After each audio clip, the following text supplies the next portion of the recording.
Yes, this is a quite a short, compact little series in the Game of Thrones universe. So in Mm. Westeros universe, and it is set time-wise between the events of House of Dragon and the events of Game of Thrones. It's in that period um, when the Targaryens are still kings, but they've lost their last dragon. So they are not the force they once were, but they still are a powerhouse. So that's the setting the scene.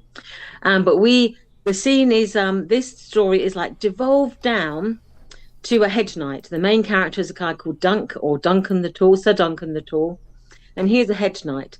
And a hedge knight is someone who is isn't tied to a house. They're not haven't sworn loyalty to a major house. They are an independent. They roam from place to place. They take up jobs when they need to. If there's a battle going on, they'll be like employed, as it were, by as an independent who fights. Yeah. And they can join in tourneys, so they can do tournaments. They can fight in melees. They can do jousting and stuff, as long as they've got the means to support themselves. Because if you lose at a tourney, the person who defeats you can take your weapons and your horse and your armor, and then you have to basically ransom it back from them. So it can be a Yeah. costly business, but it can be very rewarding. And Sir Dunk is going to a tourney to see if he can sort of, up his stakes by sort of increasing his personal fortune. And on the way, he meets this young lad who's working in a stable, a little lad called Egg, who becomes his squire. And the two of them set off to this tournament. And this story is basically it's more or less like a week in the life of these two characters. It's quite a very small Ah. scale, all set around the events of this tournament. And there's one key event at this tournament that basically changes the history of or the future of Westeros, and it lays the path to what we know the events that will happen Game of in Thrones. so the seeds were set here. This is where the stone fell in the water, and those ripples are still felt 100 years later. So it becomes more significant than you think. It starts off as a small story, but it has that potential to sort of to grow.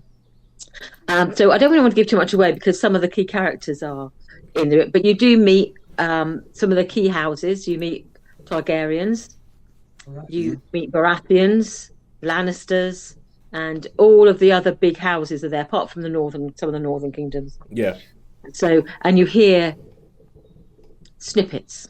So it's a yes, it's almost like taking that grand scale and then reducing it down to sort of this sort of more ground level. So it's not all about the royal houses and the big stately houses. It's about this one man's navigating his way through the world of Westeros. Yeah, I've heard a lot about the first scene to show exactly how ground level it is, which is somebody taking a dump by a tree in a field Yeah, somewhere.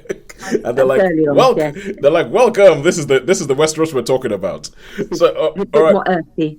yeah, it's a Yeah, bit more earthy, bit more. So, Sean, what did you think? Yeah, I really liked this. This wasn't big on action, well, except for like the ultimate one. But this wasn't hugely big on action, but it was more character driven, I think. And I really liked some of the characters, and as it went along, I think it was just the right. The episodes were quite short, weren't they? Well, they yeah, seemed about quite short, but 35 they're about minutes long. 35, 40 minutes, which was really, really good. And I'm not so sure the young lad was a terrifically good actor. I don't know what you thought on that, but the one who played Egg. But I thought the situations, especially the situations where he ended up, in the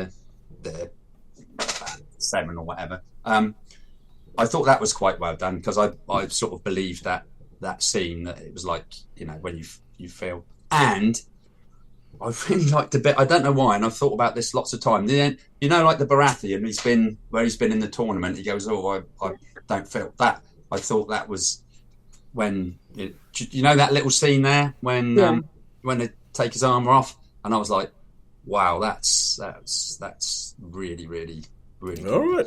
So, we're like really, really affecting or something. Yeah, really. Yeah, well, really effective. I just thought so I could believe it. I could believe that sort of thing could happen. Yeah. With oh yeah, let's. So yeah, what things that happened in this, I thought weren't too silly. Do you know what I mean? Normally I can pick the silly things, even to the fact that you got to bear in mind this Sir Dunk is a pretty big guy, isn't he? Yeah. He's a Yeah. yeah. Well, pretty, he's pretty, called pretty big Sir lump. Dunk, Sir Dunk the Tall. So Yeah. So I seem to even think he's sort of a sort of antecedent of Brienne of Tarth, but that's what something Art's I'm in not. there. Yeah. I'm pretty sure that's mentioned.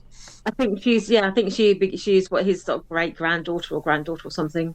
Yeah. So no. Yeah, I found this really good. I found myself really enjoying it, even though there wasn't huge amounts of action, was there? Really? Not. No, I liked it the same way. I think because it was compact, it Yeah. was like a smaller scale, so you don't have to memorize all the houses and trying to work out who was who, Yeah. and keep trying to keep track of everyone. A few times because I don't know why, but I find sometimes speech on these things. I'm like, what'd you say? What you saying? So No, maybe no, it's no. It's my. yeah. You're not the only one. That happens quite. I get that quite often myself. Like So sometimes I'm where watching you, it thinking, you have to go and put on the subtitles and be like, Mm. okay. I guess that's what you said. you say? Yeah, because there's one I think I literally had to put the subtitles on because I'm thinking there was a lady with a prophecy, and she said, "You will be and I was like, "What'd you say?" So I went back 10 seconds. It was like, "You will be blah blah blah blah," and I was like, "I missed it again." Subtitle. And then what she does say is actually quite key, but I was, how it's like, "Come again?" Yeah. I've had that. I mean, there's loads of talking about Sean and his YouTube rabbit warrens that you go down. There's loads of videos that talk about why all of a sudden TV and film sound is so bad nowadays, where you can't hear it, that people mumble and everything like that, and you can't actually hear it that well, and Yeah. you have to. And apparently, so people just think, well, people are going to have the subtitles on anyway, so we might as well if they're doing it for Netflix, and they don't bother about making sure everything can be heard. It Okay. sound. Yeah. For So, that particular scene, I thought, what she's saying is probably quite relevant. I need to know what she just said. yeah, But I as forego happens to to be the finally case get with it. prophecies. Yeah, and I was like, especially with in as the song of a song of Ice and Fire, dreams, prophecies, all these things really are important. They Yeah. tell the whole story. You just have to decipher them. So I thought this is actually really important. I know what she says, but no. So I liked it. I thought it was good. All right, cool. So, how many stars would you both give it? I'd give it a 4 for me. I'm the same. I'd give it a 4. Ooh, okay, cool. So 4 stars for A Knight of the Seven Kingdoms, a less wrought trip to Westeros than the last two that we have.